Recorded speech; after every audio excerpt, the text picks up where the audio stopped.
Hello, everyone, and welcome to the More Sugar Podcast. I'm your host, Amanda Callender, and we are back after a very long hiatus for whatever reason the Lord deemed necessary. I have my first episode of the year, and we are discussing PTSD. The purpose of the More Sugar Podcast was an extension of my book to have conversations that developed with friends and the public around the book. And so here we are. And Rachel, Hey, my yo. guest today, we're going to talk about PTSD. I didn't have any idea um, of my next topic. Sometimes God uses things that you love to distract you. I like working and I like making money, so I became busy at work and I didn't have time to record the podcast. And then in my inbox came Rachel. So you never know who God will gonna use. And let's back it up a bit. There was a point at the podcast, in the beginning of my podcast, when I started at my kitchen table, and Rachel, of course, was a very avid listener. And one day she called me on the phone, y'all, asked for my address. And in the mail showed up. When I get a studio, there was everything possible for a podcast. There's a green screen, a light ring, microphones. It has to be about at least $2,000 worth of recording equipment that I can use, that I have a vision for. Um, another friend of ours, Latrice, when I announced that Rachel was going to be my guest, she said it's time to move this thing to a studio. And that's technically a space because I have everything else I need. And so again, we gonna wait on God's timing and move when He say move. And with that being said, me and Rachel, I like to give history of friendships. We went to school together, not college, high school. We spent a lot of time together. And what the most amazing thing to me is we are not the same people that we were in high school. That's what makes us I think that's what connects us spiritually now is we've grown so much and we see the growth in each other. And so, with that being said, Rachel wanted to talk about something that just coincidentally, Jax asked me about a lot because most people, we live in a military town. And PTSD is normally associated with a military issue. Like when people retire from the military, it's because of things they saw or PTSD. But it's never equated with something that happens to everyday people. And so when the opportunity came to discuss it, I jumped on it. And so to start, I wanted to give the definition of PTSD because just like trauma, everybody milks the word trauma. I think people have bad days, and I'm not discounting anybody's trauma, but everything isn't trauma. Okay, so the dictionary's version of PTSD is a mental health condition that's caused by an extremely stressful or terrifying event, either being a part of it or witness it. Systems symptoms may include flashback, nightmares, severe anxiety, and uncontrollable thoughts about the event. Is that what tell me about you and what you think PTSD is? PTSD is all of that. And you may not have all of the symptoms, but what it does for the most part is it impedes your quality of life. One of my biggest symptoms is I'm hypervigilant. I am ready to get down with the throw down when it go down at all times. Like, um, there's rarely a time where I feel comfortable enough to not stop looking over my shoulder. On an Or average, is that a fear? it's what they call hypervigilance, and it's not that I'm necessarily fearful that something's going to go wrong or something's going to happen. I just always expect it to or anticipate it to. Mm. And so we could be sitting at a table in a restaurant. I need to sit facing the door. And I wasn't always like that. I'm watching my back to the point where it's not just a walk and you look over your shoulder. It's like I'm watching my back, but I have my car keys between my fingers a certain way because you get too close. Woo, woo, woo, woo. Whatever I feel I need to do to protect myself, to make myself feel safe at all So times. there was an event that happened in your life that made you feel unsafe, or maybe more than one event. More than one event. Actually, the type of PTSD that I was diagnosed with is called complex PTSD, Complex where what? complex PTSD, where you've experienced a series of traumatic events, and it becomes hard for you to tell one event from the other. So it changes or skews your perspective on life to whereas, like the song says, I've had some good days, I've had some bad days. You only begin to see everything as just bad days. Just one bad event connects to the next bad event, connects to the next bad event. So part of what I had to do in my therapy and in my healing journey was learn to separate those events, one event from the next one, and do the work so that I could become less hypervigilant, less reactive, stop, like you said, the ruminating thoughts in my head. Sometimes I can hear a song, and a song will take me back to when this happened. I can smell a smell, and the smell can take me back to when that happened. So it's very complex. And with a lot of what I discovered was a lot of people are walking around suffering from PTSD and they don't realize it, especially in the Black and Brown communities, like where we're from. Gun violence, our kids are outside. Oh, they shooting. That's normal. No, Mm-hmm. that's not normal. Right. That's not normal. You know what I mean? When you look at the school shootings where that has become normalized for the kids, that's not normal. We did fire drills in school. They're doing active shooter drills in Yeah. school. That's not normal. That's not normal. It's not normal, but we try to normalize things that are not normal, not realizing that it has an impact on your psyche, how you see yourself, how you view the world. If you look at our Black and brown boys, when they get shot, where do they take them? The trauma center, right? Right. And what do they Right. treat? The physical trauma. When do we treat the mental trauma? We don't. That's a near death experience if they survive. And Right. what happens for them? Nothing. Nobody treats it. So then you have this kid who's become hyper vigilant, afraid, this isn't going to happen to me again. Now you got a 10-year-old, a 12-year-old, a 15-year-old walking around with a gun in their hand, ready to shoot the first person who says boo, because the mental trauma wasn't addressed, only the physical trauma. So you just had a birthday, right?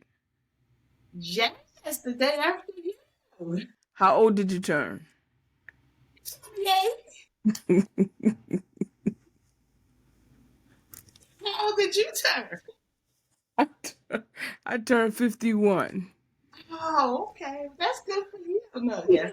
So all this time in your life that passed, at what point did you realize that something is wrong? When did I realize something was wrong? Realize something was wrong towards the end of my marriage. And I knew that we had had some situations with domestic violence, this, that, and the other. But there was an incident where I lost my vision. You know how they say people black out? I blacked out. And my body was still in motion. My body was in Right. fight mode, like Karate Kid fight mode. Like I'm with it. I'm there. But when I came back, it was like, wait, I did what? How did you? Who? What? Wait, I did that. And so it wasn't like it was something that I thought of intentionally to do. It wasn't my plan to do it, but that was the first time that I knew something was wrong. I became very hyper vigilant after that experience. I became very sensitized to male voices. So if a man speaks to me and there's too much bass in his voice, I sorry, you can't talk to me. If I'm in a disagreement with a man and he touches, you can't do that, because what Right. you do is what they call activate or trigger my trauma. And Right. so you may take me back to a place, what they call a flashback, to whereas my fight or flight is activated, my vision goes, and now we here. I'm going up top because you take me back to that place. And even though it's the past, in that moment, all of that stuff that I lived through and I survived becomes real again for me. So all up into the through the marriage, you think everything is just you assuming that these behaviors aren't normal. I I mean know that that these behaviors are normal. it's no, that not that it was normal, but that we normalize things. We know that drug use isn't normal, for example. But if you're the kid growing up in the house with the drug addict parent, that becomes your norm. You see what I'm saying? Right.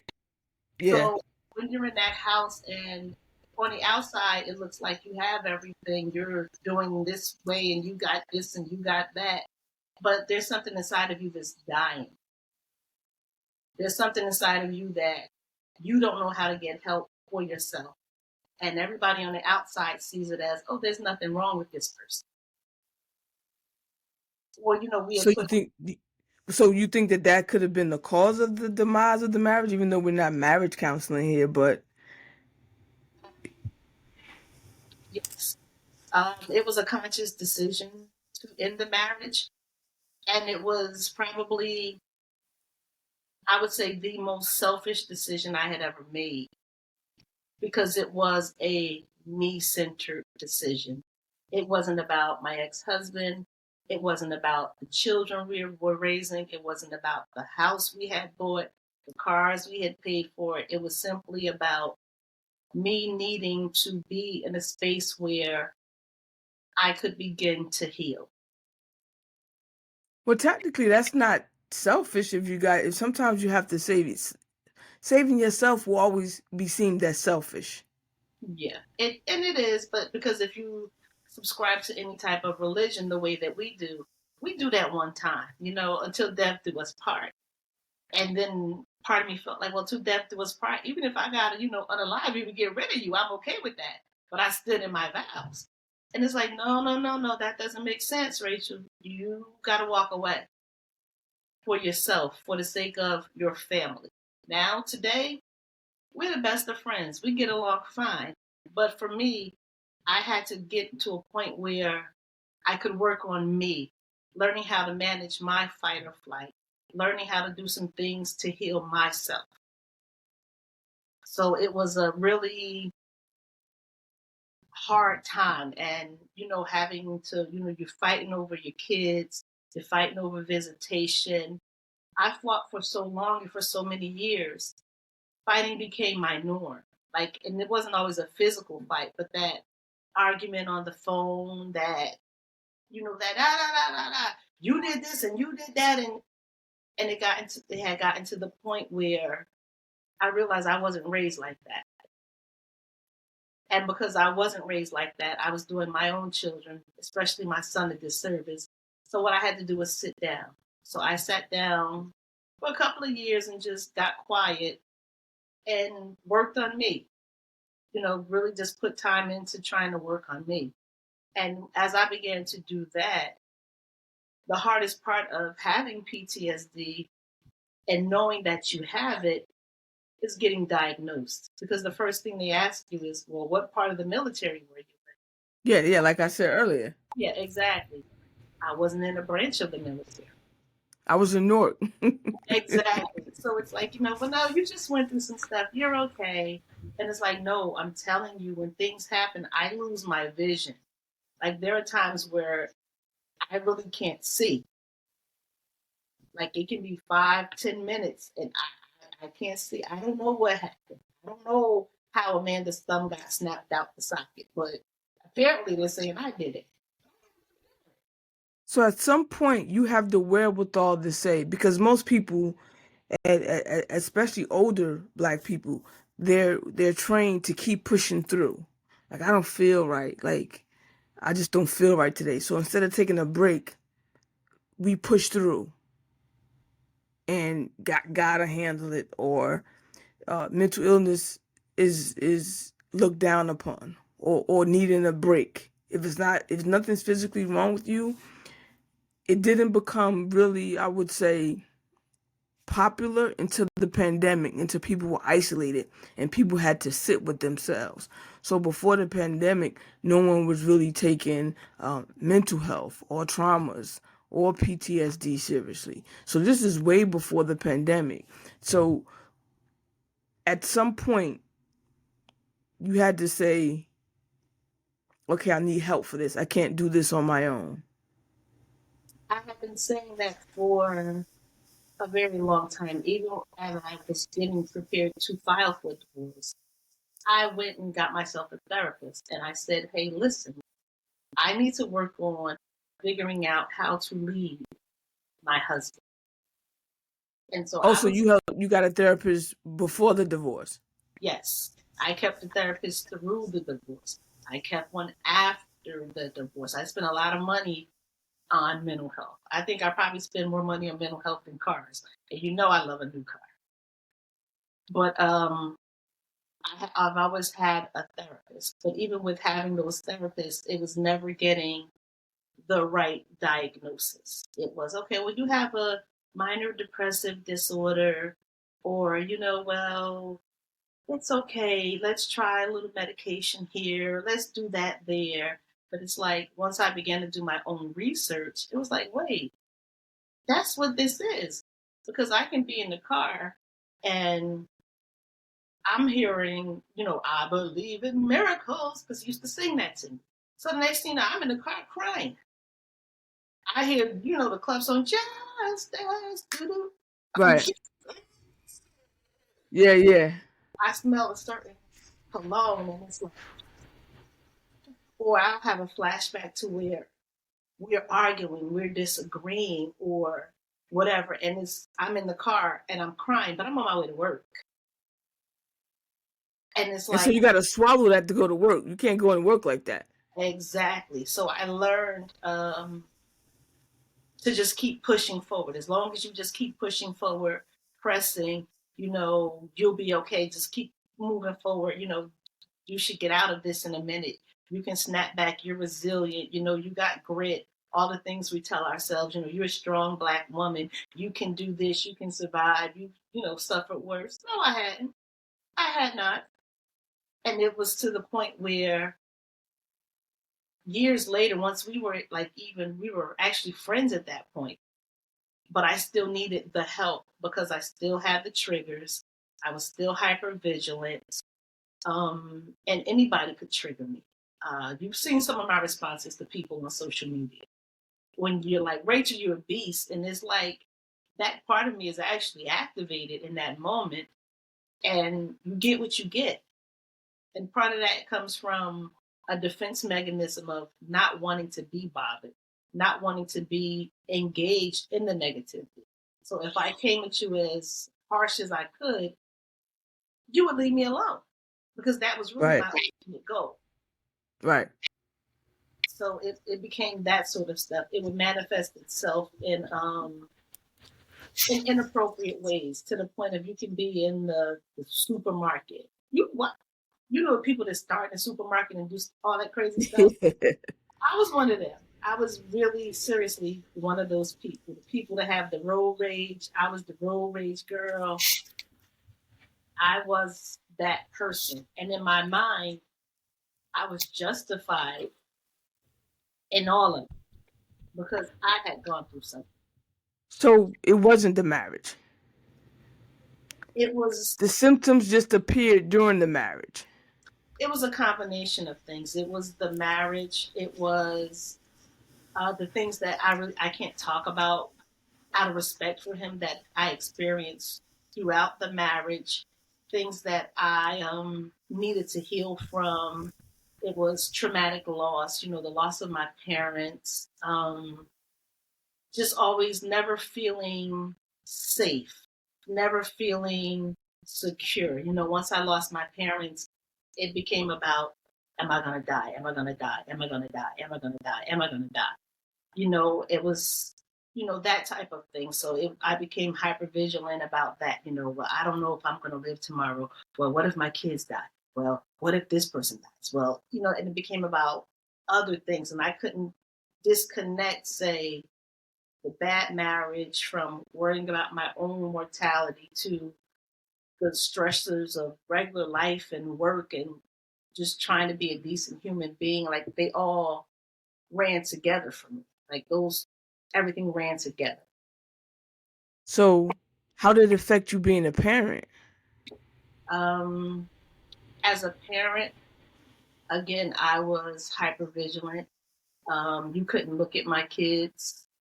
Don't say boo squat, nothing to them. Don't touch them. If they told their mother that you did something to them, then it was on and popping, like with a clear conscience, a clean You like conscience. overprotective of them.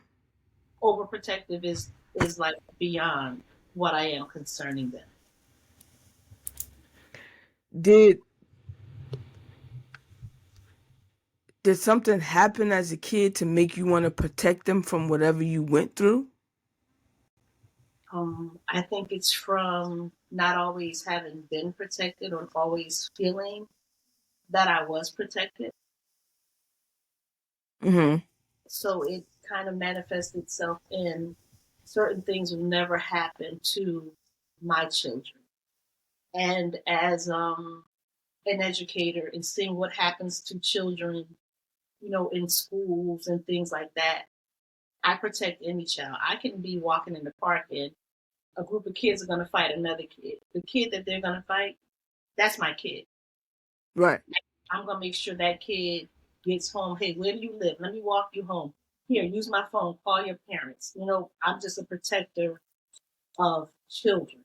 And I think that comes from a lot of times not feeling like I was protected. A lot of people that I know, they go to therapy and then they say, I'm done. I'm healed. I know. I'm healed. And see, the thing, the gift and the curse for my podcast is that a lot of my guests, we talk often. And Mm-hmm. some of the conversations that we have had in the past, I'm like, man, that would have been good podcast material.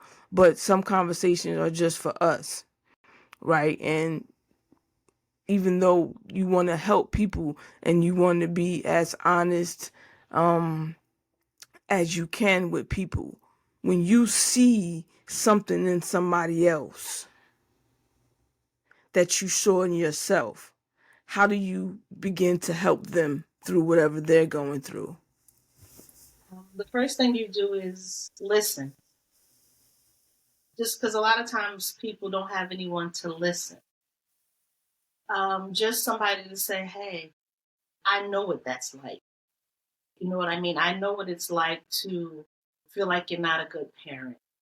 I know what it's like to graduate high school pregnant, which is a trauma in and of itself. I know what it's like to live off of $322 a month because you're on welfare. I know those things. I know them well. So sometimes That people, 322, that was must have been what they gave everybody. girl, but the girl, that 322, that number Where did haunts they me. get that number from? I don't know. It was like, But look, but you said, but look at all them degrees behind your head, girl. girl, Ain't God good? Look all at all them degrees, but you say you 322 a month, and look at all those degrees behind. Because I hate this phrase that the Republicans use, and it's saying pulling you up by your bootstraps. But that's essentially what you did. I had no choice in the matter. I went from being the baby, my mother's baby, to us having a conversation while she's holding my baby, telling me, "You're grown now." What? You did a grown woman thing, and so you are grown. You can go where you want to go. You can do whatever you want to do. What you will do is pay rent for that room. You will pay your own phone bill and take your baby with you Wherever you go. wherever you go, wheresoever you go. Take your baby with you. At that time, I thought my mother was being really, really harsh, but it was so that I could learn to stand on my own because she wasn't going to always be there. I had to learn, number one, consequences for my actions. Number two, how to raise my baby because I didn't have the mother that was going to raise my baby and I go out and just make more babies. My children are 10 years apart by design. Mm-hmm. You said They how many years apart? 10. 10. It took me 10 years to get my apple cart right side up, to go to school, to get my degree, to make enough money. On top of the fact that my daughter is hearing and speech impaired. So learning how to do that, manage her, and help her to get to where she needed to be. It was 10 years. They were 10 years apart by design. And you did all this with PTSD. Yes. I think a lot of it, the PTSD developed through the years. But at some point when I realized that I had it, it was really after the marriage. After the marriage, after the violence, after the fighting, after the blackout. And then I would get flashbacks. And I couldn't control the flashbacks. I couldn't control the ruminations, which are basically like bad thoughts in your head that won't go away. Like your self talk isn't everything is Yeah. going to be okay. It's just there and it's all the time and it's there and it's there. And I spend more of my day fighting the thoughts in my head than doing what I'm supposed to do to be productive. Besides a spiritual aspect and what we know or who we assume the devil to be, where do you think bad thoughts come from? Where do I think the bad thoughts come And I, from? I went way off script, but I just had a thought of something you said because sometimes I get to thinking, and my thoughts aren't always good. I mean, we And all after have I push them out of my brain, and I know how to pray, right, and I have the wherewithal to get the resources that I need. Are we? Is it safe to say that those thoughts originate from somewhere in us that's not healed? yes. I think it's safe to say that it's the little girl that maybe didn't get the love that she needed. So you grow up and you're looking for love in all the wrong places, and it's I need him to love me. I need him to love me. I need him to love me. And so now you've been used by everybody but God. Um, you know Did what you I mean? say you was used by everybody but God? I'm just saying, when you're looking for something, that thing that's missing, not having two parents, that's traumatic. That's trauma because you want that It, father it's that trauma. Now, having two parents in the same household is trauma, especially when you have friends and you see it. and you see it and you figure, well, what's wrong with me? Why doesn't, mommy love me or why doesn't daddy love me? And so that manifests itself in how you rear your children. It manifests itself in your relationships with other people. Um, it just is what it is. Learning how to date for me was really traumatic. Number one, my mother never allowed me to date. So, like in high school, and I kept me a boyfriend, but I kept him on a secret too, because Gotcha. I was never allowed to date. If you recall, I went to the prom by myself. So you was never allowed to date. I'm sorry, but I went to say the it again. I went to the prom by myself, but I also went to the prom pregnant. So why you didn't go with the person that impregnated you? I was not allowed to date. Oh, so you couldn't even have a prom date.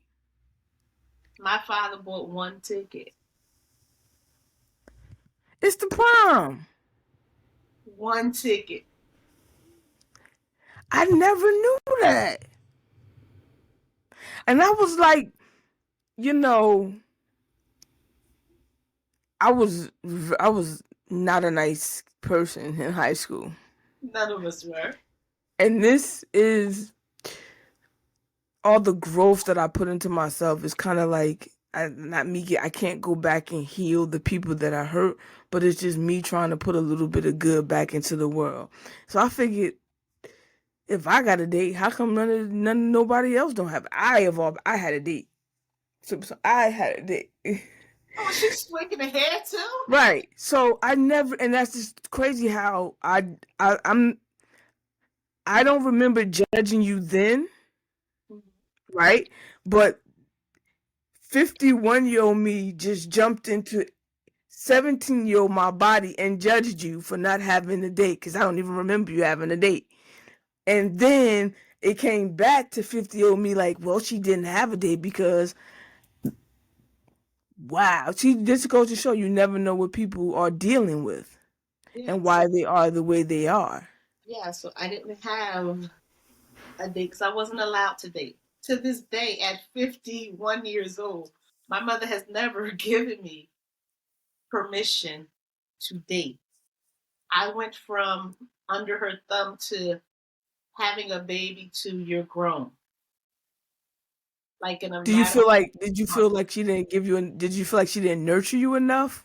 Did you feel like you wanted her to be a little more hands on when you had the baby? Like, I made a mistake. Don't be this bad. I think what I felt was, in hindsight, it was I needed more guidance. I needed a person where I could have open dialogue about a lot of the things that I was doing because the teacher who was quote unquote supposedly guiding me into all of my wrong decisions. They should take a pension, but I'm gonna leave that alone. You find these people and they pour the wrong stuff into your children. You know what I mean? Yeah. Because as I look back on it, did she have my best interest at heart? No. When I talk to young people, girls in particular, I'll tell them if you're doing something and you can't go home and tell your primary caregiver what you're doing, that's a clear sign that you have no business doing it.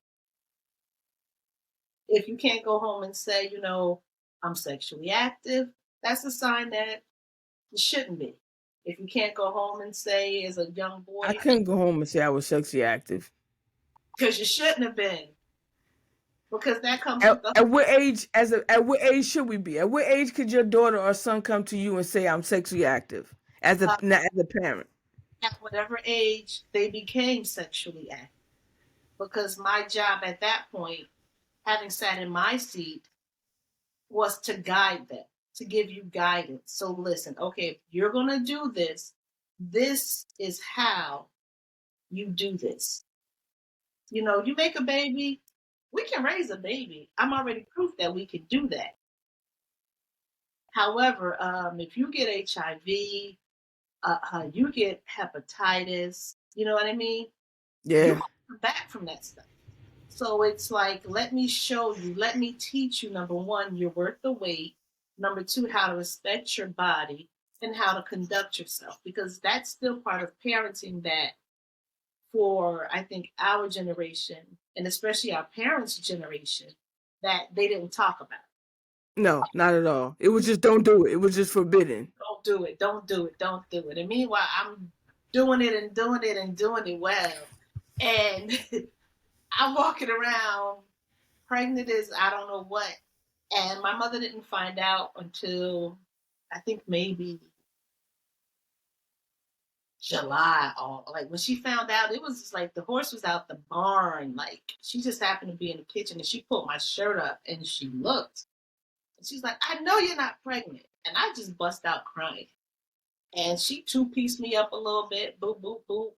And she two-pieced my sister because my sister knew and my sister didn't say anything. And my mother got in her car. My mother left for like 2 weeks. And it was a trauma of having disappointed her and hurt her to the point where she couldn't look at me for a very long time. And so then part of what I tried to do, even to the day her eyes closed, was I did things to try to please her, to try to make it right with her, more so than I even focused on trying to be a good mother. It was, I need my mother's forgiveness for this thing that I have done that was so egregious, Wow. embarrassment. It was the fact that, I was supposed to go to college. I couldn't go to college. I had to stay home and raise a baby. I wasn't able to start college until my daughter was 3 years old. And my mother supported me in that. She helped me that when we found out that my daughter had the hearing impairment. My mother supported me in that. But part of me, the way I processed it, nothing I ever did was ever good enough. I could never, make reparations for the way that I had hurt her and brought embarrassment and shame upon her. Even though she loved my daughter, it was just something that I couldn't get over. I couldn't process it. Now, all of these events that we're mentioning are part of what makes all the traumatic events Yes. together. Yeah. So unlike some people who have this amazing life and then just one bad thing happened to them, like, oh my God, they were molested and their innocence taken away and they have this one traumatic event. Not saying that one trauma is worse than another, or PTSD. The cause of it doesn't matter. It's the fact that it exists. Yes. And you in therapy. So when you in therapy, um what has your therapy taught you about you that you didn't know? Even though you speak about yourself and your experiences and things that you've learned very well. So going to therapy, what more could a therapist have possibly told you about you that you didn't know? Well, actually, what any therapist that I've ever worked with have said is that I'm very self-aware. And I want to stop you right there. No, I know you said any therapist that I ever worked with, not that shrank me. Because most people go into it and they don't expect to do therapy is about doing work. It's not just going and like the TV where you sit on the couch and you just say things and the therapist give you advice and then you go about your way. It's a two-way street. Exactly. And what I find is that a really good therapist doesn't give you advice. They don't give you advice. They listen. They take notes on what you say. The point of therapy, what I found mostly is, especially cognitive behavioral therapy, is to hear yourself speaking so that you can begin to process, unpack, and unload the things that you've experienced. The fact that I felt I disappointed my mother by having a baby made it hard for me to openly love my daughter as much as I love my daughter. Because how could the thing that caused so much pain be celebrated and loved and lifted up the way she deserved to? Right. I learned to parent, especially with that first baby, out of obligation. And if you've ever done anything out of obligation, you know it's very different than when you do something out of love. So even as an adult, understanding that I struggled to openly show my daughter affection. However, she was well taken care of. But that open mother daughter love thing, I wasn't able to show her that for a very long time. And so I had to take accountability for that. I had to take full accountability for that. You know, she said to me as an adult, all you did was work and buy me stuff. And in my mind, it was like, well, what was I supposed to do? Right. Right. But for her, it was, you know, she may have needed more time. She may have needed more attention from me, things that I didn't necessarily have to give. I had to go back and make amends for that. You know what I mean? As part of my therapy, learning how to repair that relationship with her, learning that, you know what, it's not just my reality. Her reality is just as real as mine.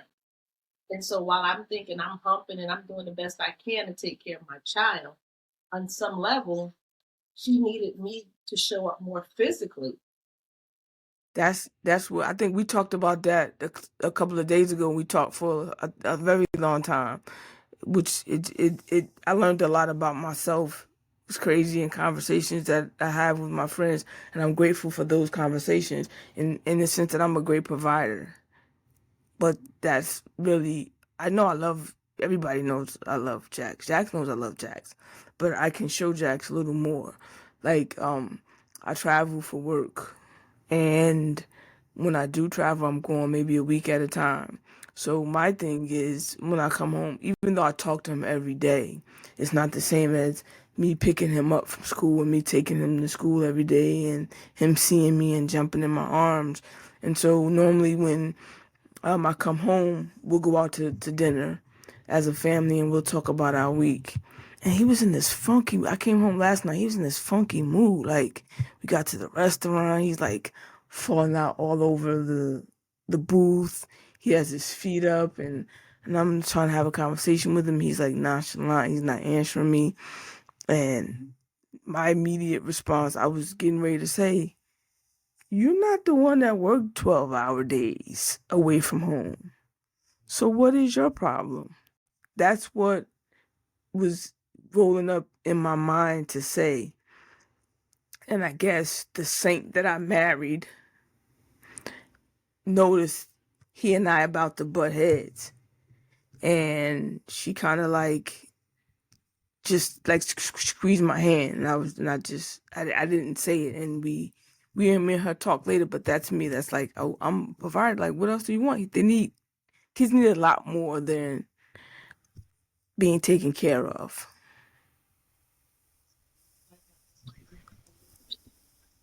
Did the manual fall out once we came out? You know, there is no manual. We do the best we can as parents. And when we realized that we didn't do the job that we thought we did per our children, some of that stuff they're gonna have to get over or go see their own therapist. Other stuff we can atone for it and we can make amends for it. One of the things I most recently had to tell my daughter was, you don't always have to be strong. And I know that's something that she got from watching me. Not that I told her that or I forced her to be strong, but children watch our example. And she's seen me overcome adversity after adversity after adversity. And so now, as a parent, she feels she has to be strong. And so I had to say to her, you don't have to be strong. Soften your heart. It's okay. You know, you're hurting. You know, like I told you on the phone, my daughter just recently delivered a stillborn baby. And she was, I'm strong. I'm okay. I'm okay. No, you don't have this. And it's okay for you to not have this. And you may not have this for a while. And that's okay. For some reason, we never seem to let women, especially Black women in particular, know that it's okay to not be okay. Speaking of that, there was a time when you weren't okay and you knew you weren't okay. And what did you do? Girl. Okay, so when I knew I wasn't okay, 2023, I packed in my little suitcase. So you literally woke up one day. I woke up one day in a deep depressive state. Sometimes I'm not going to say it's the devil because I don't believe he's that powerful in my life, but sometimes my mind tells me that you really don't want to be here. Uh, the world is better off without you, you know, and I struggle with that from time to time. Um, this particular time, it was like, you know what? I'm not doing this no more. I can't be in this spot anymore. So I packed my little suitcase. I put me 3 pairs of little, workout pants, all soft stuff. I had my little slippers and everything. And I packed my little deodorant and my, spray for my hair, my little cosmetics, brush, everything a girl could need for a trip. Right. And I drove my ass to Overlook Hospital. And I went inside to the ER after I parked my own car. And I told them, I am not okay. This is what I'm feeling. This is what I'm experiencing. This is what my brain is telling me. I need some help.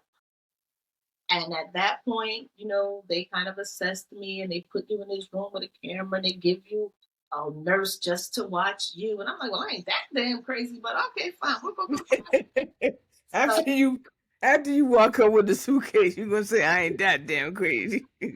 You must have thought about it on the drive over. I don't even know. I think, and I could hear the person in the room next to me screaming and it just made me cry. And I'm just in there, I'm just bawling for hours. It's like I have to heal. If I don't heal, I'm not gonna be able to see tomorrow because it's just too much stuff that I'm carrying. The weight of this is too heavy. I have to put this down. I have to find a place to leave this. Mm-hmm. Because I had been going through my health insurance and looking for someone who treated PTSD, and there was nobody. There was really like no. Well, how do you know you had it? You know, Right. all these You don't like got time to go through 5 more new assessments. yeah, exactly. So there I'd be able to read and think with a master's degree and figure out that this is what's wrong with me. And so I checked myself into gladly did. It was a great time. Anybody want to go? One South and at Overlook Hospital. I checked myself into the mental ward at the hospital. And I And stayed. that was your breaking point. That was my breaking point. Because at that point I knew that regardless of what I was feeling, I had more to live for. There was more life in me. It was just like I think the very lowest of low points for me. I didn't have a mother anymore, where I could call my mother and cry. And So your mommy, mother had passed away. yeah, my mother had already passed So away. now we're compounding that with grief. Yes, and that was a traumatic loss to the point of I come home from church, my cousin's on the phone, and she's crying. We don't know if your is alive or not. We know she's sick. Something happened. Then she's like, she's gone, and it's like what? Like who mother? My mother don't get to die. Everybody else mother get to die. Let me say, my mother don't get to die. And then when they die, that shit hurts. That right there, I can remember fainting. And the person who I was dating at that time, he caught me because I literally just like everything in me went limp. And even though that February before she died in June, we had made her arrangements. She made me go with her to make her arrangements, which was another traumatic thing because now it's like, what you know that I don't know? Why are we doing this? Right. Why didn't you do this when we was 8? Why would you wait till now? And you have He 4 said daughters, when we was 8. but you make me do it. You know what I mean? And it was the stress of that, the trauma of that, for her to be sitting there at the funeral home, go in there and pick me out a casket. Huh? Yeah, go pick out a casket, whichever one you like. It don't make me no difference. And they think that these things make you strong. That was trauma. That was for me the beginning of the end of life as I knew it. Because it seemed like she knew something spiritually that I didn't know. And she was preparing me, as mothers do, Right. for that next phase. So, I had directions like, you make sure everybody comes. I don't want no fighting out of y'all. I don't want no shit out y'all. You do this, you do that. I want my casket piece to be full. I need this. I want this. I want that. Put this Did she dress. do like the celebrities? Did she have a list of people she didn't want to come? No, she didn't have a list of people she didn't want to come. She was more so concerned with us acting like monkeys. And so as long as we got there and we got her in the ground and behaved, she was okay with that. It's hard to behave. I don't. Again, I said this on the previous podcast. Weddings and funerals. I don't know if it's our people or all. I haven't been to too many Caucasian funerals, but behind the scenes and in the pews and that them first 2 rows and that limo behind the casket is always drama.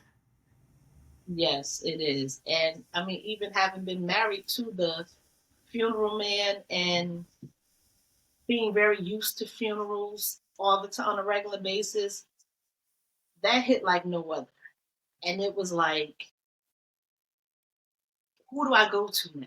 You know what I mean? Because as a grown woman, I would drive to South Carolina and get in the bed with my mother. You know, I would tell my stepfather, "You gotta, go to your other room because I gotta get in the bed with my mommy. I'm not right." Like, How old you get into bed with your mother? up until she died. My uncles used to do that, and I never understood it. This was before I had Jacks. I would watch them. I would be at my grandmother's house, and especially my uncle that lives in Florida. When he came to New Jersey, more so him because he lived out of town, and whenever he would come to visit, he would get off the plane and get into bed with his mother, and that's when he stayed. That's where he slept Yeah, it's with something. his mother. It's It's like something there. that safety. That okay. Yeah. It's like being like a phone being connected to the charger. Like, okay, I can regroup. I can tell her what's going on. Sometimes I don't have to tell her what's going on. She just knows something is going on. And, Mhm. like the last time I saw her and I got ready to go back home, I got in my car and I drove and I cried from, say, South Carolina to like the beginning of Virginia. Like literally just driving and crying, crying and driving because I knew that I wasn't going to see her again. And even in that, there was nothing I could do to stop it, to fix it, to help her, to save her. There was nothing I could do. Nothing we can do about the death, the Grim Reaper. And I knew this because she had taken steps to prepare me. We had already done the funeral home thing. I knew what she wanted to wear. She had given me explicit details on what to do, what song she wanted sang, how she wanted me to write her obituary, but I couldn't do that because that would start fighting family. So it was, I'll do all of these things, and I had to do them. And so once I was able to do it and it was done, I missed her to the point where some days it was hard to go. It was hard to get out of the bed. I mean, like, there were days where in my mind, it made sense to me that if I did something to me, I could go be with my mother. Mm. So there were days where I wanted to be wherever you go in the great beyond more than I wanted to be here. And I realized that that was my breaking point. So I Mhm. chose myself into One South or Look Hospital if you need it. It's really great, y'all. So I checked myself in. How long did you stay there? I stayed there for 7 glorious days. Glorious. Yes, 7 glorious. So during the 7 days, you feel the weight lifting. Not necessarily the weightlifting, but I got my diagnosis. Mm-hmm. And I explained, to the psychiatrist, well, this happened and this happened and this happened and this happened, and I can't forget this, and this is going on in my head, and this and this and this, and this is how it makes me feel, and this is how it shows up. And I know my responses aren't right, but this is how I respond to stuff. And in my mind, I'm justified in how I do this. And it was like, hey, yeah, you do. You have PTSD. And I think for me, in that diagnosis, it made me feel like I'm not crazy. I've just been through some stuff. I've been through some life. Life has Say life. that again. I've been through some stuff. Life I'm has not crazy. I just been through some stuff. crazy. And anybody who interacts with me, especially socially, most people describe me as what? Crazy. I think we use that term very loosely. I think people just don't encounter someone who uses humor, but I really mean what I say. It might sound like I'm joking, but I meant it. Yeah, And exactly. the thing is, oh, you so crazy. No, I'm so serious. Yeah. And for me, it was I didn't tell anybody, hey, I'm going to the emergency room. No, there was no announcement. It was I didn't my children didn't know where I was for the week. Um the only person who knew where I was one of my friends, Bernadette. You know Bernadette. That was the only person who knew Hey, Burn. where I was. And so even with that, she would call me there. You want me to come see you? I'm good. And so that's when I really began to start my journey of medication. Because I wasn't sleeping. My mind would be going. I would wake up in the middle of the night and I would have to write stuff down in order to go back to sleep if I could sleep. And it was like, I think it was for me the right place because you don't want to be out in the world, trying this medication, see how this makes you feel, trying that medication. But the way I described what happened when I checked myself in was that the world is spinning. I needed the world to stop so that I could get off and heal. So getting the diagnosis for with the 7 days and getting the medication, you felt that you could manage it. I felt that I had taken the first step in managing. Then what I did was once I left there, I was out of work for 3 months. And I entered a partial hospitalization program where, in lieu of going to work and doing your job, you showed up, for therapy all day from like, say, 9 o'clock to 3 o'clock. You were in different forms of therapy, group therapy, individual therapy. You met with a psychiatrist regarding your meds. You got different evaluations done so that you could learn. That therapy was called DBT, and it's about helping you learn how to reframe things, helping you learn how to honor your sacred self, how to, um, deal with conflict in positive ways. That's depending on if you want to keep the relationship, if you don't want to keep the relationship. Just learning how to restructure your life and developing some skills so that you could function, some coping skills, some grounding skills, some stress relief, that type of stuff. You think you'll always need it? Um, no, I don't think I'll always need it, but right now I do. Another thing that I got from checking in was there's another type of therapy called EMDR, eye movement reprocessing desensitization. Desensitization. I can't even say that word right now. You be desensitized, okay? So,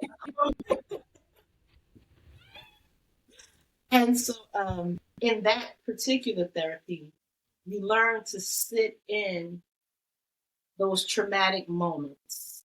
And it doesn't necessarily have to be the most traumatic one. You can deal with Right. something that was maybe, grandma used to backhand you and you didn't like the Grandma used to throw a shoe at you. Yeah, exactly. How did that make you feel, Amanda? You might say, it made me afraid, it made me angry, it made me want to fight her, or whatever the case may be, and you sit in it Right. until you're no longer reactive to it, until what we call your subjective level of distress is like down to maybe a 3 or 4, or to a level where you can live with the memory and you no longer have the activation, the bad feelings that come up with the memory, the That's trauma. technically a trigger, right? Exactly. So the thing is to sit with it until it's no longer a trigger. Like, for example, like I know what happened with your nephew with Kendall. So it would be something like, okay, how did you feel?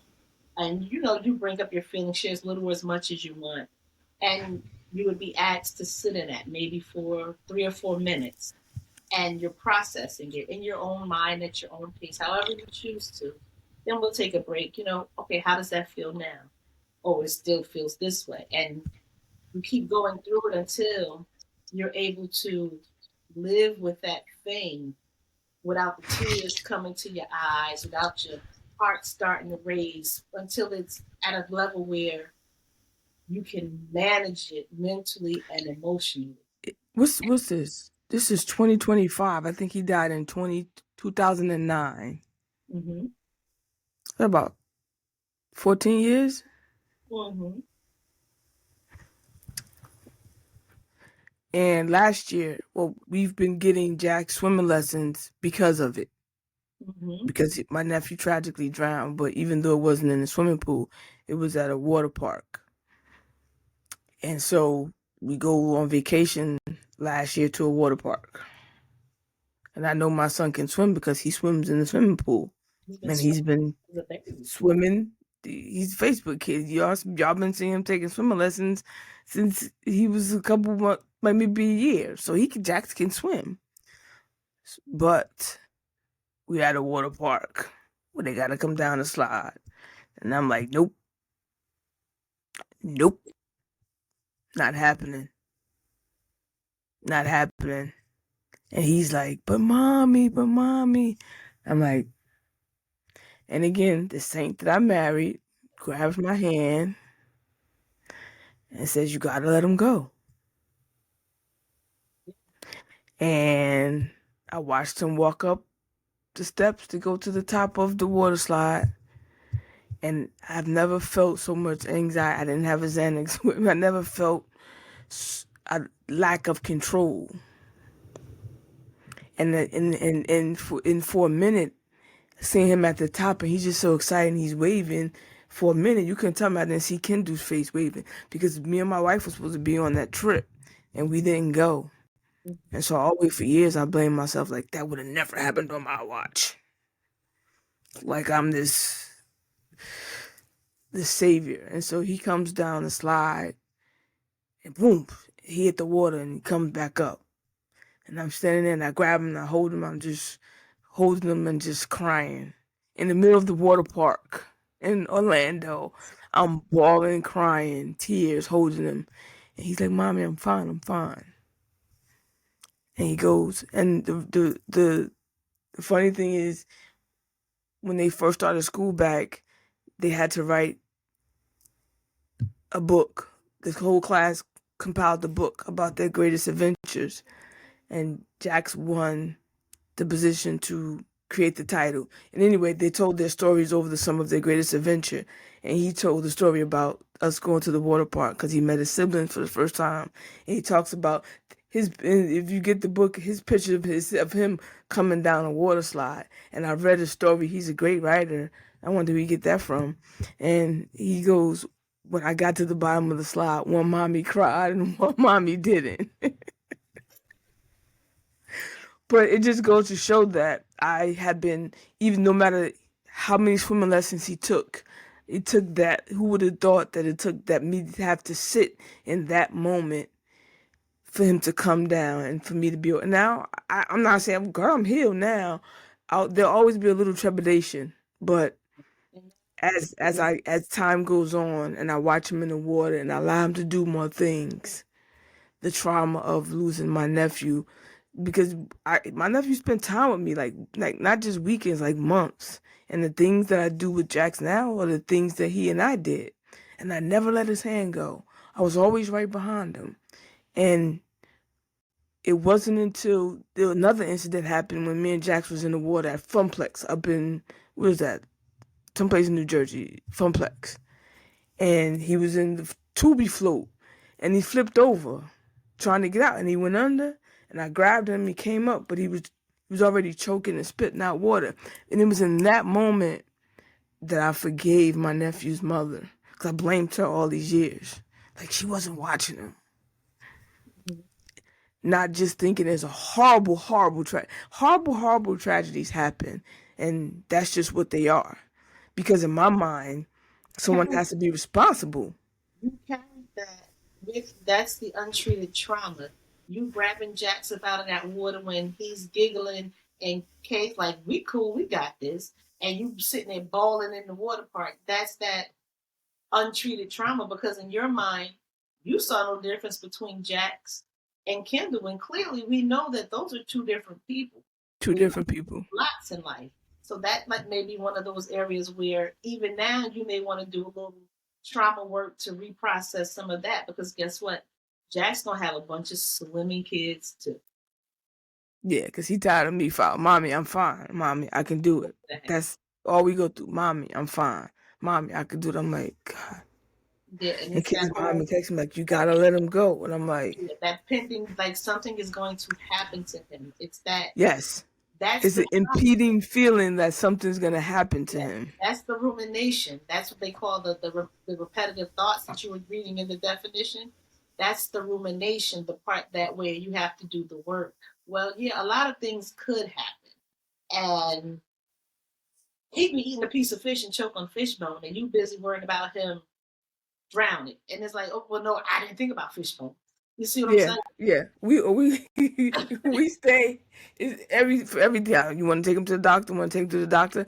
And me and Kay have to have these conversations. She's like, you got to stop it, or you're gonna make him become a hypochondriac, where he's always gonna think something's wrong with him. Because I'm so afraid. I'm gonna say this on I'm so afraid to lose my son because I lost my nephew, and it affects my parenting. Yeah, and so that's where you may want to, as one good friend to another. Damn,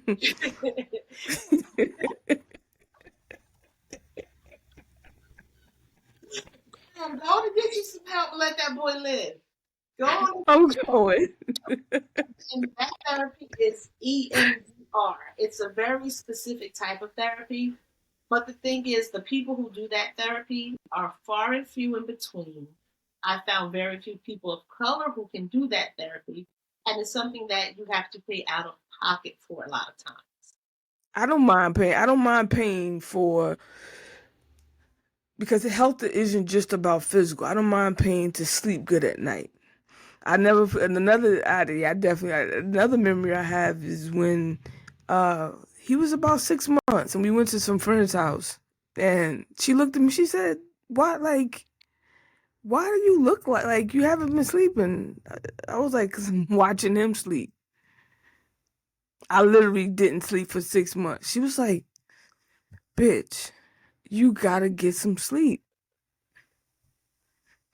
Even now, I get up and I walk into his room and I'll come back and get into I walk into Jackson's room at least 3 times a night just to make sure he's still breathing. How old is he? He's 9. In about 3 years, you're going to walk in there and see something you want to see. this is this was good because this helped me. I don't know who else this is gonna help, but this has helped me realize that I have PTSD around losing my nephew, and I need to go back to double back to therapy to get some help for myself. Look, I don't. That's what they call traumatic loss because how many times do we go to an amusement park or something like that? You expect everybody that came in the car is leaving in the car. Yes, you do. You do. My daughter, just like I told you, she was pregnant with the fourth member of Team Empty Pockets. You know what I mean? So, you know, I ride with my team. Yeah. I've seen all of them come into the world. I was there for all three of them. So with this last baby who was stillborn, it was, wait, what? And I'm back to that same feeling of everybody else baby could die, but my grandbaby ain't supposed to die. Like, what the fuck? Right. Right. Like seriously? Like, oh, this is what we do. That's how I'll be talking to him too. I'm Yeah. like, really, Lord, this is what we doing in these streets on today, my God, on today, the day after my birthday. This is what you choose to do, God. Are you for serious, y'all? Right. And he looking at me like, dead ass, my daughter, dead ass. I And take what do you like? What do you that could be a whole nother podcast. Like, what do you do with that? I want to double back and have another episode if you don't mind talking about that. Like, what do you do with that? You could think about it, like because I don't I think that will help so many people too. What do you look at me stuttering. I don't know because it's pray. You pray three prayers. You pray for yourself to keep your shit together. You pray that the Lord will sustain your child and her babe. And you pray that that baby is with the ancestors now. Those were my three prayers. And it was the first time that she was, in the hospital when I wasn't there. I'm there whenever something happens. Like I don't play again. I don't play those games with my kids, like Monopoly, checkers. I play jacks. I don't play none of them games with my kids. I don't play no games with my kids. And this time they were like, "Well, okay, we need you to go to the waiting room." And I walked into the waiting room like, "Who the fuck is in the waiting room?" Like, why? Like her fiance. I'm like, "Why the fuck he in the waiting room? I get to the waiting room. Like, what's going on here?" right, As I'm sitting in the waiting room, and they came back within like 5 minutes and got me. And I'm like, "Oh wait, it's not." And the nurse kind of looked at me and she's shaking her head no. But she's like, they'll tell you, when you get into the room. And I'm looking like, oh my God. This not supposed to happen to us. This stuff happens to, like, guys, you do know this us, right? right. Like, this was supposed to happen to some other people. This was not supposed to happen to us. That's another podcast. This was not supposed to happen to us. And it was to the point of when they were talking about what to do with my grandson. His name was David. My daughter named him David. What to do with David. The nurse said, we can medically dispose of the baby, of the fetus, she called it. And I'm looking like, you trying to throw my grandson in the garbage? Like, are you, like, what? I'm confused. Like, Right. no, and I'm thinking in my head, whatever my daughter wants to do, I'm good. Like, we just won't swipe a credit card. We paid it off, baby. We know all that shit. Like, okay, what do you want to do? And so she decided that she wanted to have him cremated. And so I'm like, thank God that that's what she wanted to do because it was what I wanted to do, but it wasn't my decision. Mm. And then there was this overwhelming sense of grief in that my child is going through something and there is nothing Nothing you could do. to fix it. There is nothing I could do to make it better. If I said to the creator, take me and leave the baby, she still would be at a deficit. You know what I mean? Mm-hmm. So it was like, what could I do other than pray, try my best to keep myself together, and just be there for my daughter and for the other children. And I'll be honest with you, I went to work, and yesterday I took off.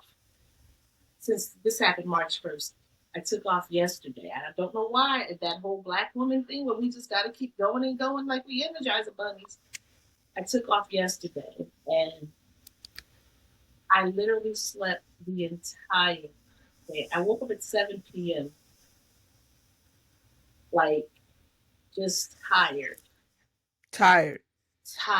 exhausted. And I was finally able to breathe and cry for myself. Because you're too busy being a mother. Yeah, like as the grandmother, as Gigi, part of my team is gone. And so I began to grieve not only for my daughter and for her fiance and the children who lost a sibling, but it was, you know what, today I need to feel and deal so that I can begin to heal around this. You have to make time to heal. If you don't heal, you're going to be 14 years later at the amusement park hugging Jackson. Yeah. You know what I mean? So it's like you have to be intentional in your healing, understanding that, you know what, That's good. You have to say you have to be intentional in your healing. intentional in your healing. Most of my friends are in some form of therapy. If you're not in therapy, you fuck with me long enough, you're going to be in therapy because I can't heal you. I can only work on healing myself. And the thing about working on healing yourself, it is work, it is a process, it is a journey. I don't know when I'll be at a point where I don't hear a certain song and bust out into tears.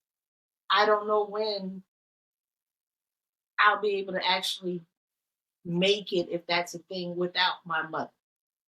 I'm looking at Right. my graduation picture right here in the corner. You can't see it.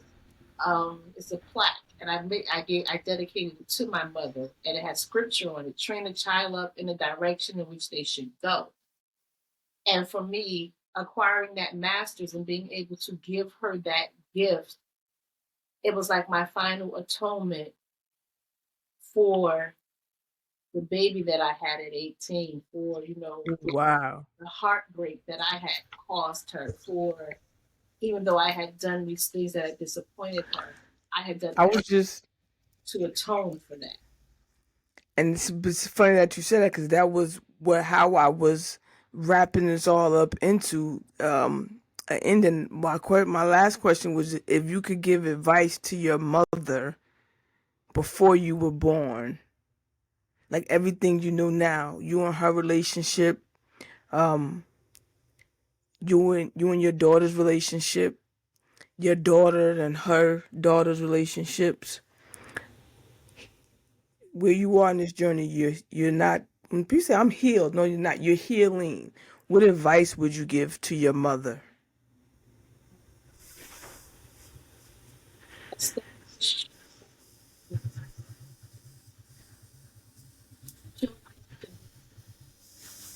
safe to talk to,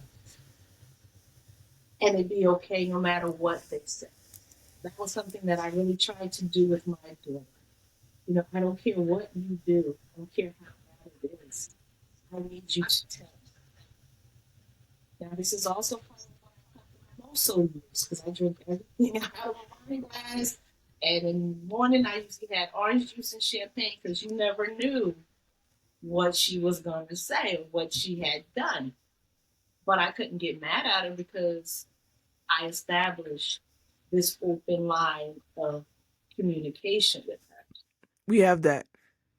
If something medically, it was, you know what, I'm not going to make you go to Planned Parenthood. I'm not going to make you figure out life out in the street like that. I'm going to take you to the same doctor that I go to. This is my child. Provide her with all the health care that my insurance can give her. And when that runs out, this is my credit card. You got up to $1,000 worth of health care on you. When you hit $1,001, call me. And so my daughter was always very open about, what she needed. If it was, well, I like this boy, or this is what I'm feeling. She was able to come to me no matter how crazy it was.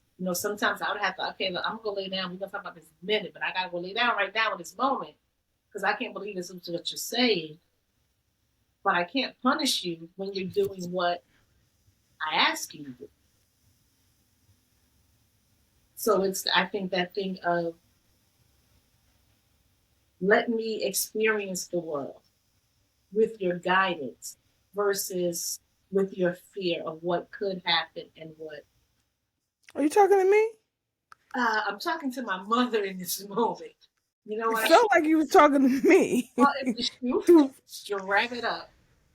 You know what I mean? Like that whole let Jax experience the world with you as his tour guide, not you as the person that's operating out of fear and trepidation. You know, because then we pass that on to our children, and what does that do? Bring on another generation of people who are just as, mentally banged up. I'm not going to say we're damaged. We kind of bruised a little bit, but bruised apples still might be sweet. And they're a little bit, off because we're a little bit off because the people who parented us were a little bit off. So at some point, we got to start to get on to let them know that discourse is okay. It's okay for them yeah, to think on their own and not just do as they're told. Because you and I both know we were told a lot of things, but we made our own choices at some point. We operated in our own autonomy, and we had to suffer the consequences thereof. And so I think it's that guidance that I may have needed more of versus, you get out of school at 3 o'clock. We live on Tillerhast. You got to be in the house by 3:15. I'm a whole ninth grader. Why I got to be in the house at 3:15? yeah. You know what I mean? Versus, okay, you could have a curfew, and if you want to date, bring the boy home. Let me meet the boy. Let me see, who he is. What does his parents do? Let me call his mama. Let me check this boy out. Because that's natural stuff. And we make our children feel that natural isn't normal. Once you go through puberty, what's next? You're supposed to want to be with a boy. You're supposed to want to be with a girl. That's natural and normal. That's the natural progression of life. But we tell our kids, you better not touch that girl. You better not let that boy touch you. How do I get here? That was my grandmother. Exactly. So we were children who didn't necessarily learn how to date. We were everything except for our sexuality. We couldn't be that. That wasn't a part of us, even though it was developing and it was budding. We were curious about it. Yeah, maybe that's why I was. I feel like I'm getting shrank. Maybe that's why I was a little confused because it was what you can't so much of what you couldn't do. What could I do? Right, The stuff I could sneak and get away with, or do it right. and want to get my ass beat, which is a whole nother set of trauma. Ooh, child. I thank you. Thank you, Mandy, for having me. This was amazing, and like I kind of snuck in a session. I feel like I snuck in a therapy session. Y'all listen to the More Sugar podcast and sneak in a therapy session. I want to thank Rachel for her honesty and for sharing her story. I hope someone that is listening to this takes 5 minutes to sit down and ask yourself, am I okay? And if you're not okay, there's ways you can help. Reach out to a friend, not a fake friend who's going to post on social media that so-and-so's not okay. Reach out to a friend. Reach out to me. Reach out to your healthcare provider. Reach out to your healthcare provider. First, because there's some people that either they don't have a healthcare provider, or sometimes you need some people need somebody to take their hand. I know a friend of mine. I'm not gonna say her name. She was like, some people I'm not wasting. She was like, I'm not wasting God's time praying for you. Like, 'cause some people like I think I always say, don't have me come into a burning building to save you, and then I got to drag you out. If I'm coming into a burning building to save you, get up and walk. Help me get you out. Right? So there's so many resources out here. Prayer works, but Prayer works. you But gotta don't work. confuse people. A lot of people, we're going to keep going. A lot of spiritual people, like, oh, pray God to work. God gives you the wherewithal to go to see somebody to work it out. God gave Mental health isn't worked out through the church alone. He gave me the You got to go get wherewithal help. to pack a suitcase and stroll myself to the mental health unit. That was God. Yeah. My next episode is gonna be this was not supposed to happen to us. Girl, that should be Jesus. a channel. You know what? That's a good idea. I'm gonna get some people. I'm gonna thank you. This was not supposed to happen to us. I'm gonna get some people and see if I could get some volunteers to talk about what was not supposed to happen to you. On that note, I can see my son's feet underneath the door. He's pacing. Again. Thank you everybody for listening to the More Sugar podcast. And thank you, Rachel, for your time where we have conversations to help heal and encourage. Until next time, y'all.